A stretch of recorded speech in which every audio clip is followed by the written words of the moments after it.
Bonjour! Aujourd'hui, dans cette vidéo, je vous fais une vidéo sur Dosky. Donc, on va lancer le petit TXT. Et avec ce petit TXT-là, je vais pouvoir vous dire ce que j'ai à vous dire. Donc, MS-DOS n'inclut pas beaucoup d'options d'édition de texte dans la ligne de commande. C'est pourquoi Dosky existe. Il permet d'ajouter la majorité de ce qui est attendu sur la ligne de commande. Dosky s'installe en mémoire, soit conventionnelle, soit haute dans les blocs supérieurs, et on peut le faire depuis la ligne de commande.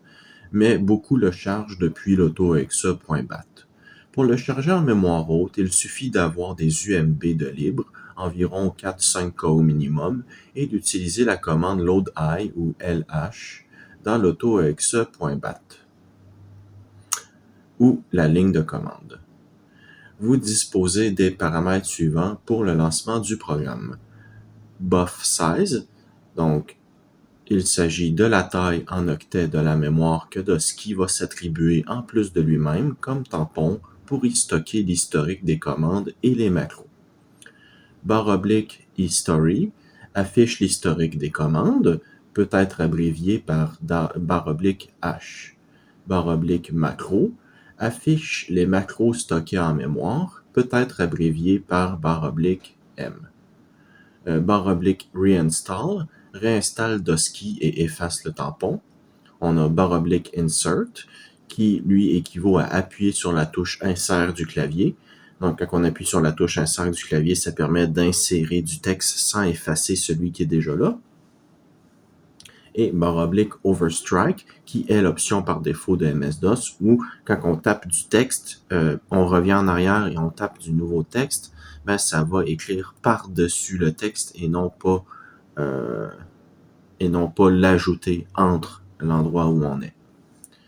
Donc, un exemple de commande, ce serait Dosky /buff size 1024 /insert. Le Dosky compris avec MS-DOS ne dispose d'aucun paramètre pour charger une liste de macros ou un historique dans sa mémoire. Donc, à chaque fois que vous redémarrez MS-DOS, Dosky va être de 0 et je vais vous montrer plus tard comment créer un petit batch pour automatiquement insérer les commandes que vous voulez dans Dosky. Donc, les touches utiles.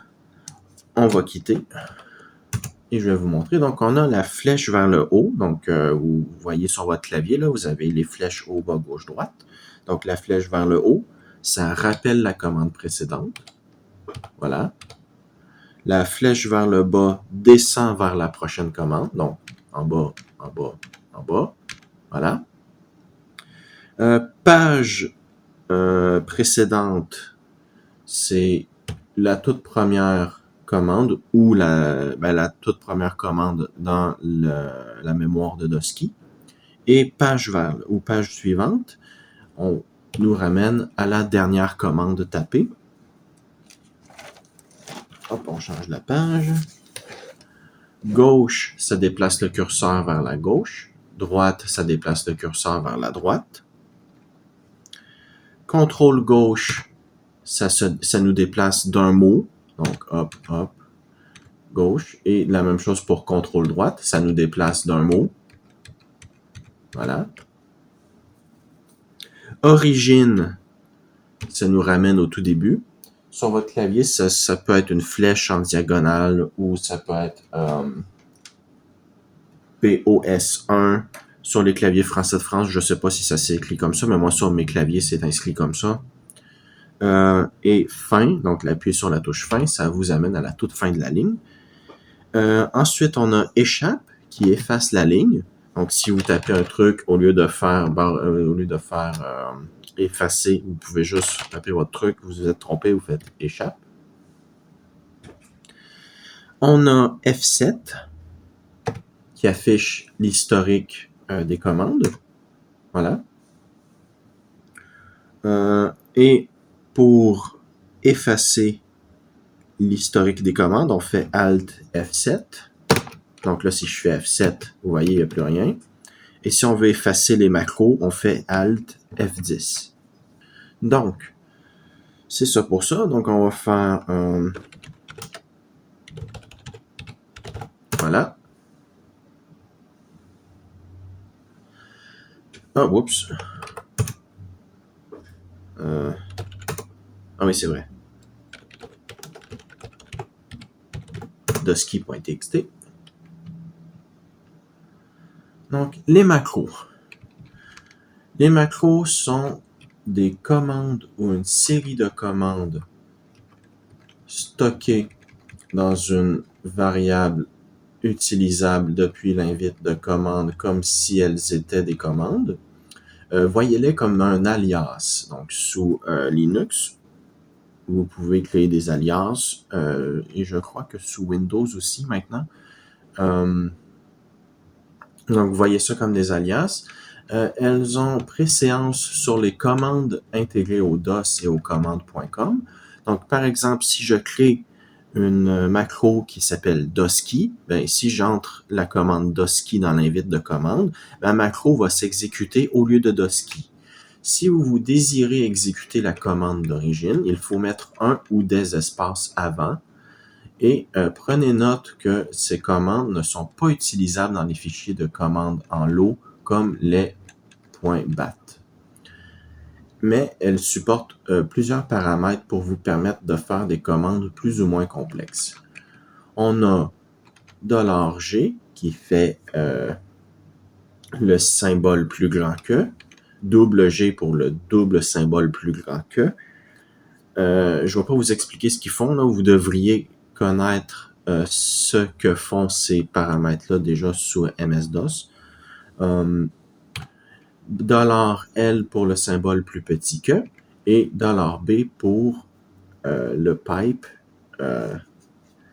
qui est la même chose que sous Linux, Unix et Windows. Donc voilà. $T, ça sépare les commandes. Donc, si vous voulez faire plusieurs commandes en une seule ligne, vous les séparez par $T. $, ça affiche le symbole $. $1 à $9, c'est les paramètres de la commande. Donc, si vous entrez, par exemple, Dosky espace... non, si vous tapez dire que votre macro s'appelle dire, que vous tapez dire espace un paramètre, ben ce paramètre-là va être dans le symbole $1. Et $*, ça inclut tous les paramètres sur la même ligne. Donc, je vais vous faire quelques exemples. Donc, pour créer une macro, on tape Dosky. Et notre première va s'appeler dire, qui est déjà une commande qui existe sous MS-DOS. Donc là, vous allez voir que la macro va avoir préséance sur la commande MS-DOS. Donc on fait Dosky espace dire égale cls $t. Donc on nettoie l'écran. Ben, enfin, on efface l'écran puis on le nettoie. C'est une mauvaise traduction. Ensuite, on fait dire espace astérisque point astérisque barre oblique O 2 points S barre oblique A. Et là, si je fais dire, vous pouvez voir, l'écran a été effacé et on a tout qui s'affiche selon les volontés de la macro. Une autre que on peut faire pourrait s'appeler par exemple Dosky 3 égale tree espace barre oblique arrière espace barre oblique A espace barre oblique F et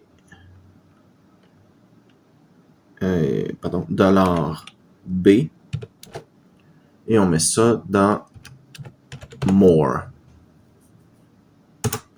Donc là, si je tape 3, vous pouvez voir, on a le tree qui se fait, et vu que c'est dans More, ben, il fait une pause à chaque nouvelle page. Voilà. Bon, j'ai beaucoup de trucs, on va faire CTRL-C.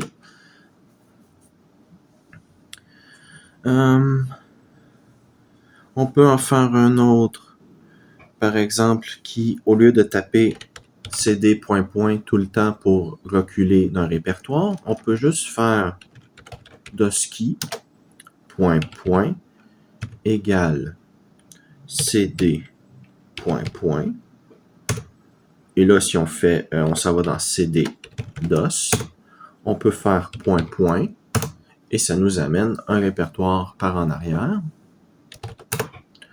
On peut en créer une autre, par exemple, qui va... on peut faire des... avec commande.com, on peut lancer des .bat et les exécuter ligne par ligne. Donc, c'est un peu un mode pas à pas pour le .bat. Donc, on peut créer une commande test, donc dosky test égale c2 /arrière commande.com espace $y espace $c espace $1. On fait entrer. Et là, si on fait test auto-exec.bat, ça nous demande si on veut exécuter l'auto-exec.bat. On fait oui. On a echo off. Donc, on fait oui. Et là, je vais faire non, non, non, non, non, non, non, non, non, non, parce que je ne veux pas réexécuter l'auto-exec.bat. Et si vous voulez afficher les macros, vous pouvez faire dosky /m. Voilà, vous pouvez voir, on a nos macros qui sont ici présentes. Vous pouvez exécuter des commandes d'échappement de ANSI.6 dans les macros. Donc, pour ce faire, avant de la faire, on va faire un truc. On va copier toutes nos macros dans un fichier batch qui va s'appeler macro.bat. Et là, on va faire edit macro.bat. Et là, c'est là qu'on va faire le truc que j'avais dit plus tôt, qui est, on va créer un fichier, un fichier qui va s'exécuter pour paramétrer Dosky. Donc, vu qu'on ne peut pas importer un fichier dans Dosky, il va falloir qu'on fasse un fichier batch qui va, lui, faire automatiquement toutes les commandes. Donc, pour ce faire, on va taper Dosky, je vais le faire en majuscule, Dosky espace, Dosky espace, Dosky espace, Dosky espace. Et là, on peut faire la dernière commande qui va être, qui va convertir la touche F5 en une macro qui va faire CLS à l'écran. Donc,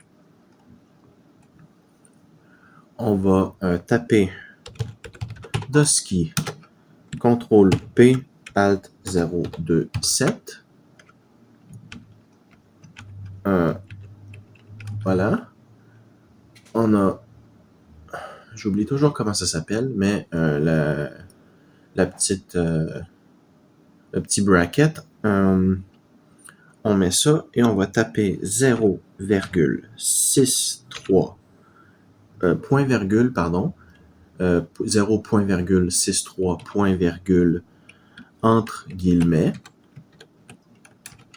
CLS point virgule 13P.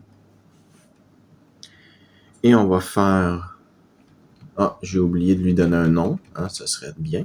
Donc, on va l'appeler pour SK pour setkey égale, voilà.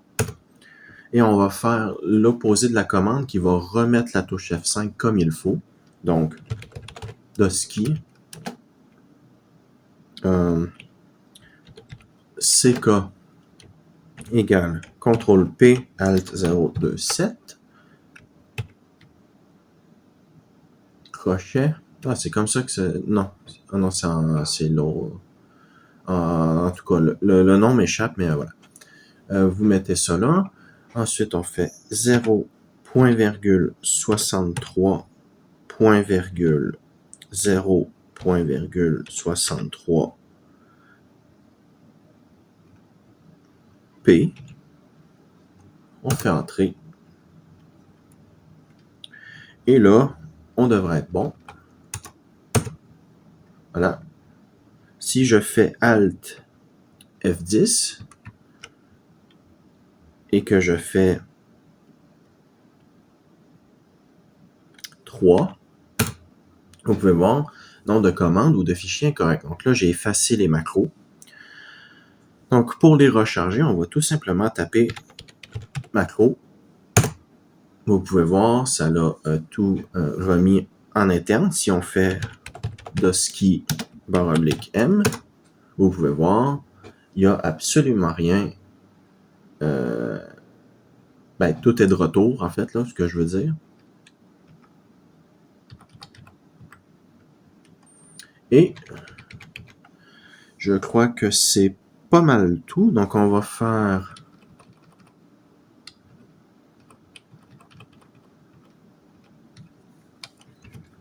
On va retourner dans notre fichier texte. Et on va parler de quelques dernières infos. Donc, comme pour n'importe quelle commande sous MS-DOS 6+, vous êtes limité à 127 caractères par ligne de commande. Et doskey permet d'enchaîner plusieurs commandes en les séparant avec le symbole paragraphe, faisable en appuyant sur CTRL-T dans l'invite de commande. Donc, supposons que je veux faire CLS. Ensuite, on fait CTRL-T. On fait, je ne sais pas moi, CD DOS. Oups. CD DOS. CTRL-T. Et dire /W. Vous pouvez voir, ça l'a tout fait d'un coup. Donc, c'est un peu... c'est un truc que j'ai appris il y a quelques jours, mais vous pouvez en effet enchaîner les commandes sur une seule ligne sous MS-DOS. C'est pas qu'un truc sous Linux ou qu'il faut un programme spécial sous MS-DOS pour le faire. Vous pouvez le faire tout simplement avec doskey. Et je crois que ça couvre tout. Donc, en espérant que vous avez apprécié cette vidéo, et à la prochaine.